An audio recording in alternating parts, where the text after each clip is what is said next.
Satyabama Institute of Science and Technology, Chennai and Sriperumbudur.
பார்த்து வருகிறோம். விழுப்புரம் ஆட்சியர் அலுவலகத்தில் பட்டா வாங்க மறுத்து மக்கள் அமைச்சர் பொன்முடியுடன் வாக்குவாதத்தில் ஈடுபட்டிருக்கிறார்கள். அது தொடர்பான அண்மை செய்தியை பார்த்து வருகிறோம். விவரங்களோடு இணைகிறார் செய்தியாளர் தாமோதரன்.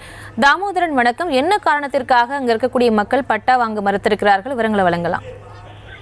வணக்கம். விழுப்புரம் நகராட்சிக்கு உட்பட்ட பகுதி பவர் ஹவுஸ் பகுதி. இந்த பகுதியில் சுமார் 44 குடும்பத்தினர் சுமார் 60 ஆண்டுகளுக்கு மேலாக இந்த பகுதியில் வசித்து வருகின்றனர். இவர்களுக்கு இந்த பகுதி இவர்கள் இருக்கக்கூடிய பகுதி அருகாமையில் விழுப்புரம் ரயில் நிலையத்திற்கு அருகாமையில் உள்ள ரயில் இருப்பு பாதை பகுதி, ரயில் நிலையத்திற்கு சொந்தமான பகுதி. இந்த பகுதியில் கடந்த 60 ஆண்டுகளாக இருந்து வந்த நிலையில் தற்பொழுது ஒருவர் சமூக ஆர்வலர் போட்ட சென்னை உயர்நீதிமன்றத்தில் வழக்கு தொடர்ந்த நிலையில் அந்த இடத்தினை காலி செய்ய உத்தரவிட்ட சென்னை உயர்நீதிமன்றமானது அந்த இடத்தை காலி செய்து கொடுக்குமாறு உத்தரவு பிறப்பிக்கப்பட்டுள்ளது. இதனைத் தொடர்ந்து மாவட்ட நிர்வாகம் அந்த இடத்திற்கு பதிலாக வேறு ஒரு மாற்று இடமாக திருப்பாச்சனூர் என்ற இடத்தில் மாற்று பட்டா வழங்கி அங்கு வீடு கட்டி கொடுக்கப்படும் என தெரிவித்து இன்று விழுப்புரம் மாவட்ட ஆட்சியர் அலுவலகத்தில் அவர்களுக்கு பட்டா வழங்கும் நிகழ்ச்சியானது அமைச்சர் தலைமையில், அமைச்சர் பொன்முடி தலைமையில் நடைபெற இருந்தது. இந்நிலையில் அந்த அமைச்சர் தற்பொழுது அந்த 44 நபர்களுக்கு அந்த இலவச வீட்டுமனை பட்டாவினை வழங்குவதற்காக இன்று வந்த நிலையில் அந்த மக்களிடம் பேச்சுவார்த்தை நடத்தினார். இருப்பினும் அந்த பகுதி மக்கள் தாங்கள் இருக்கக்கூடிய பகுதி மிக நகரின் முக்கிய பகுதி, அத்தியாவசிய தேவைகள் அனைத்தும் இந்த பகுதியில் உள்ளது. ஆனால் நீங்கள் வாங்கக்கூடிய பகுதி சுமார் 10 கிலோமீட்டர் தொலைவில் உள்ள திருப்பாச்சனூர் என்ற பகுதி. அந்த பகுதியில் அடிப்படை வசதிகள், பேருந்து வசதிகள் உள்ளிட்ட அடிப்படை வசதிகள் எந்த வசதியுமே இல்லாத காரணத்தால் எங்களுக்கு அந்த பகுதியில் பட்டா வேண்டாம் என ஆரம்பத்திலிருந்தே எதிர்ப்பு தெரிவித்து வந்தனர். மாவட்ட ஆட்சியர் அலுவலகத்தில் இந்த பட்டா வழங்கும் நிகழ்ச்சியானது ஏற்பாடு செய்யப்பட்ட மாவட்ட நிர்வாகம் அவர்களிடம் எவ்வளவோ சமாதானம் பேசியும் அவர்கள் அதனை ஏற்க மறுத்தனர். தற்போது அவர்களிடம் பேச்சுவார்த்தை நடத்துவதற்காக அமைச்சர் அவர்கள் மாவட்ட ஆட்சியர் அலுவலகத்தில் அவர்களிடம் பேச்சுவார்த்தை நடத்தினார். இருப்பினும் அவர்கள் இந்த இடமானது ரயில்வேக்கு சொந்தமான இடம், இதனால் எங்களால் ஒன்றுமே செய்ய முடியாது, இது மத்திய அரசு சம்பந்தப்பட்டது, நாங்கள் தமிழகத்துக்கு சொந்தமான இடம் இது கிடையாது, ஆகையால் எங்களால் ஒன்றும் செய்ய முடியாது.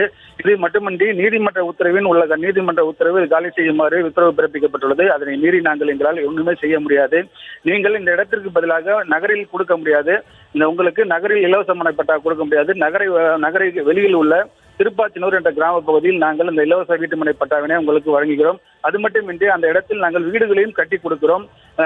மாதம் உரிமை தொகை ரூபாய் 1000 உள்ளிட்ட அனைத்து சலுகைகளும் உங்களுக்கு பெற்றுத் தருகிறோம் என அமைச்சர் பொன்முடி அவர்கள் அந்த பொதுமக்களிடம் சமாதான பேச்சுவார்த்தை நடத்தினார். இருப்பினும் அவர்களை ஏற்க மறுத்தனர். ஒரு சிலர் அதனை பட்டாவினை வாங்க வந்தனர். இருப்பினும் ஒரு சிலர் அந்த பட்டாவினை அமைச்சர் கொடுக்க வந்த பட்டாவினை ஏற்க மறுத்து அவரிடம் வாக்குவாதத்தில் ஈடுபட்டனர். இதனால் இந்த சம்பவமானது பெரும் பரபரப்பை ஏற்படுத்தி மாவட்ட ஆட்சியர் அலுவலகத்தில் பதட்டமான சூழல் காணப்பட்டது. இருப்பினும் அதிகாரிகள் மற்றும் அமைச்சருடன் வந்தவர்கள் அவரிடம் சமாதானப்படுத்தி ஒரு சிலருக்கு மட்டுமே பட்டா வழங்கினார்கள். ஒரு சிலர் மட்டுமே பட்டாவை பெற்றுக்கொண்டு ஒரு சிலர் பட்டாவை வாங்க மறுத்து தற்போது திரும்பி சென்றுள்ளனர். இந்த சம்பவமானது விழுப்புரம் மாவட்ட ஆட்சியர் அலுவலகத்தில் பெரும் பரபரப்பை ஏற்படுத்தியுள்ளது. விவரங்களுக்கு நன்றி Damodaran. Satyabama Institute of Science and Technology, Chennai and Sriperumbudur.